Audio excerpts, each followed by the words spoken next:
Assalomu alaykum aziz obunachilar. Xudo xolasa bu safargi ishimiz Hasanqovoq qishlog'ida. Bu yerga o'zgacha narsa qildik.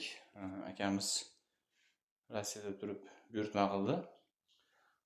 Bu hozir televizor o'rnida foydalanadigan narsa bo'lyapti.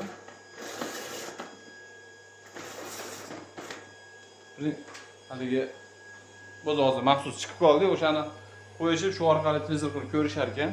Shunga menga yoki shunaqa narsa kerak degandi. Bo'ldi aka, bor dedik, Xudo xolasa. O'rnatib berdik. Ikkala derazaga yakka qilib. Eshiklariga esa har doimgidek plisedan